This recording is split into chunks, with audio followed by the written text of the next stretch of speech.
Hip-hop drama set Twitter on fire yesterday. First in the midday, the current female crown holder of hip-hop, Miss Nicki Minaj, shared her thoughts with the World Wide Web on the MTV Music Video Awards of the Year category and her obvious absence from it from what she felt was groundbreaking Anaconda music video, which clocked in over 488 million views. The Queen's MC stated, quote, "If your music video celebrates women with slim bodies, you will be nominated for Video of the Year." And she also added, quote, "When the other girls drop a video that breaks records and impacts culture, they get that nomination," end quote.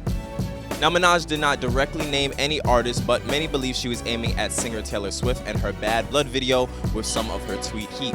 Later on in the night, however, it was Nicki Minaj's boyfriend Meek Mill who then stole the show. The MMG rapper sent off a barrage of tweets aiming at Nicki's ex SB for dancing like a girl, and then coming at the king of Canada, the Six God himself, Drake, for not writing his own works.